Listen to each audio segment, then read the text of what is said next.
Ya baik, selamat datang kembali di channel Tanya Soal, di mana di video kali ini kita akan lanjutkan lagi pembahasan dan pembelajaran kita mengenai IPA Fisika kelas 10 bab 2 tentang sumber energi. Dan kita mulai pembahasan soal nomor 1. Mengapa sumber energi gas alam menghasilkan polusi paling rendah dibandingkan dengan sumber energi batu bara dan minyak bumi? Jelaskan. Jadi alasannya adalah beberapa. Yang pertama, gas alam menghasilkan polusi paling rendah kalau kita bandingkan dengan sumber energi batu bara maupun minyak bumi. Pertama, karena intensitas atau persentase karbonnya yang rendah, kemudian efisiensi pembakarannya lebih tinggi. Hal ini kita bisa jelaskan. Yang pertama, gas alam itu umumnya terdiri dari gas metana CH4 misalnya.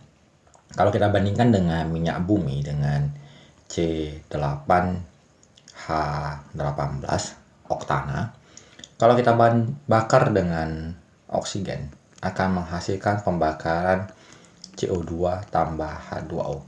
Kita cukup fokus ke perbandingan antara CH4 dan CO2.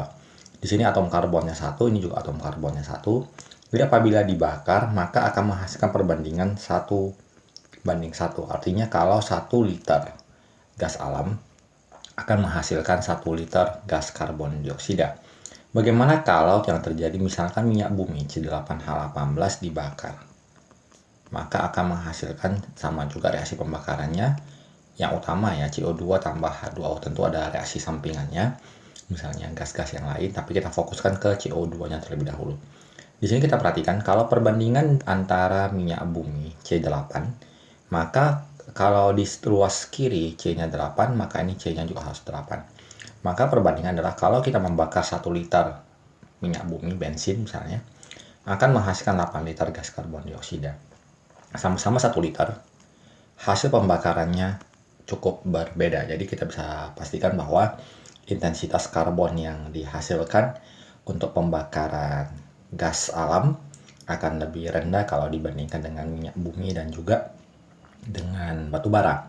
Yang kedua adalah efisiensinya. Kita ketahui sendiri bahwa gas alam tentunya dalam fase gas, batu bara masih dalam fase padat, dan minyak bumi masih umumnya dalam keadaan cair. Dan untuk dilakukan reaksi pembakaran dalam fase gas ini lebih mudah ya, karena sudah terdistribusi dalam fase-fase gas yang kalau dibakar langsung bisa bereaksi. Sementara kalau batu bara yang masih padat, dia tidak bisa langsung terbakar sempurna menghasilkan energi, tetapi dia masih membutuhkan proses untuk mengubah fasenya dari yang padat ini akan diubah dulu baru nanti bisa juga dibakar. Sama juga dengan minyak bumi. Kalau minyak bumi mau kita ibaratkan bensin, kita isikan ke tangki bensinnya untuk digunakan sebagai bahan bakar kendaraan misalnya, tidak bisa langsung dibakar. Dia harus diuapkan melalui piston, kemudian di sanalah terjadi pembakarannya. Jadi tidak serta-merta bisa langsung dilakukan pembakaran untuk menghasilkan energi. Itu yang dimaksud dengan efisiensi pembakarannya. Oke, kita lanjut ke soal nomor 2. Perhatikan gambar berikut, tuliskan dampak yang ditimbulkan akibat penggunaan energi pada gambar di atas. Gambar di atas menunjukkan pemanfaatan sumber energi berupa minyak ya. Jadi baik itu bensin maupun solar. Kalau kita evaluasi bahwa penggunaan sumber energi minyak bumi ada beberapa dampak utama yang disebabkan. Yang pertama adalah tentunya gas buangannya berupa gas karbon dioksida, di mana gas karbon dioksida ini menyebabkan efek rumah kaca. Efek jangka panjangnya akan menyebabkan efek pemanasan global, pencairan es di kutub, kemudian daerah-daerah pesisir akan tenggelam dan lain sebagainya. Kemudian hasil pembakarannya, karena kandungan lainnya selain hidrokarbon kadang juga ada belerang, ada nitrogen, akan menghasilkan oksida belerang dan juga oksida nitrogen, yang dimana kalau turun bersama hujan bereaksi dengan air akan membentuk air hujan yang bersifat asam, yang kita kenal dengan istilah hujan asam. Efek dari hujan asam ini dapat menyebabkan korosi atau perkaratan ke konstruksi bangunan, jadi akan menyebabkan perkaratan dan tentunya tidak kita harapkan. Selain itu, gas buangan selain karbon dioksida tentunya masih ada beberapa zat lain, misalkan karbon monoksida sebagai hasil pembakaran yang tidak sempurna. di mana gas karbon monoksida ini juga bisa menyebabkan gangguan atau sesak pernapasan. Oke, kita lanjut ke soal berikutnya.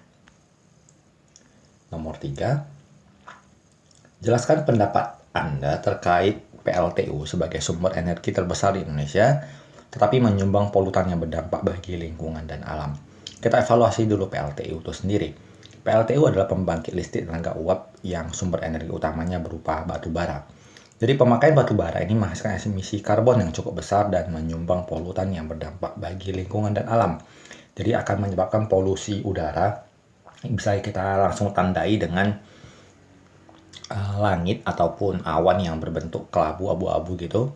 Jadi akan langsung tampak bahwa terjadinya pencemaran yang cukup signifikan apabila berada di daerah sekitar PLTU. Tetapi kenapa walaupun sudah disebutkan sebagai sumber energi yang menyumbang polutan, tetapi mengapa masih menggunakan PLTU sebagai sumber energi utamanya? Alasannya adalah batu bara itu lebih mudah diperoleh dan instalasinya lebih sederhana. Kita bisa bayangkan bahwa batu bara itu adalah bentuk padat yang lebih mudah kalau ditransportasikan, bisa memakai kapal, bisa memakai truk, dan lain sebagainya. Bila kita bandingkan dengan pemakaian sumber energi lain yang instalasinya mungkin menggunakan teknologi yang tinggi, sementara atau menggunakan gas alam yang menggunakan instalasi atau jalur distribusi berupa pipa yang harus dibangun sepanjang rute pengiriman dari sumber gas sampai ke pembangkit listriknya. Jadi tentunya masih banyak kekurangan kalau dibandingkan dengan sumber energi alternatif. Jadi itu alasan kenapa masih digunakan PLTU sebagai sumber energi yang utama di Indonesia. Baik, kita lanjut ke soal keempat. Perhatikan gambar berikut, jelaskan transformasi energi yang terjadi pada penggunaan sumber energi gambar di atas. Jadi gambar di atas itu adalah sebuah bendungan yang digunakan sebagai pembangkit listrik tenaga air atau kita kenal sebagai istilah PLTA. Apa yang terjadi selama proses pembangkit listrik tenaga air yang ada di PLTA tersebut? Proses yang terjadi adalah aliran air digunakan untuk memutar turbin generator untuk menghasilkan energi. Kalau di fisika bisa kita tuliskan bahwa terjadi transformasi energinya yang dari energi kinetik menjadi energi listrik. Jadi setiap PLTA itu ada dua tipe, yang menggunakan air terjun ataupun melalui aliran air. Kalau dia menggunakan air terjun, tentunya ada energi potensial. Jadi daya listrik yang dihasilkan adalah setara dengan massa jenis kali debit air kali gravitasi kali ketinggian. Ini akan terjun. Kemudian selama prosesnya, airnya makin lama semakin cepat akan berubah menjadi energi kinetik, di mana energi kinetik itu adalah setengah mv kuadrat. Kemudian mengenai turbin, aliran airnya akan mengenai turbin, baling-baling, sehingga baling-baling ini akan berputar. Energi rotasi yang ditimbulkan oleh turbin kita dulu definisikan sebagai setengah IW kuadrat, setengah kali momen inersia kali kecepatan sudut kuadrat, dan perputarannya menghasilkan energi listrik. Daya listriknya adalah tegangan dikali kuat arus. Jadi ini adalah beberapa proses yang terjadi secara sederhana ketika mengubah aliran air menjadi energi listrik. Tapi secara umum adalah bahwa dari energi kinetik, baik itu kinetik yang gerak translasi, kemudian gerak rotasi, kemudian energi kinetiknya akan berubah menjadi energi listrik. Kita lanjut ke soal berikut. Bacalah kutipan teks berikut. Berdasarkan data Kementerian Pertanian Republik Indonesia, Riau menjadi kawasan penghasil kelapa sawit terbesar Indonesia. Pada tahun 2017, Riau memiliki total lahan sawit sebesar 2,7 juta hektar. Jumlah itu akan terus bertambah. Pada tahun 2021, Riau diperkirakan mempunyai lahan kelapa sawit sebesar 2,8 juta sekian. Dengan lahan sebesar itu, tentunya hasil perkebunan beserta pengolahannya bisa mencapai puluhan ton.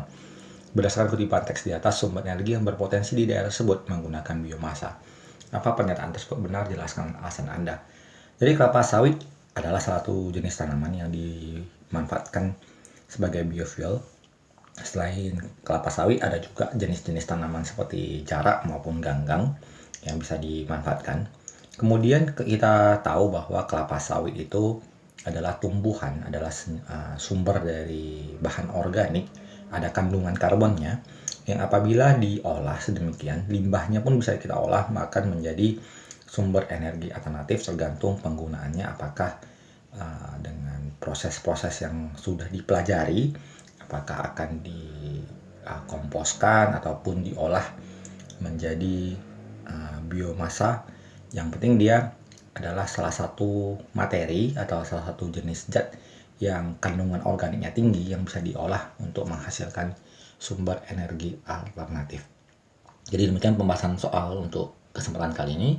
Kalau ada hal-hal yang mau didiskusikan, boleh kita diskusikan bersama di kolom komentar. Dan terima kasih atas perhatiannya dan juga atas support kamu selama ini udah merekomendasikan channel ini kepada teman-teman lain yang barangkali juga mereka membutuhkan referensi pembelajaran untuk IPA, Fisika, Matematika, dan Kimia. Semoga apa yang kita tampilkan bermanfaat dan sampai jumpa di video selanjutnya.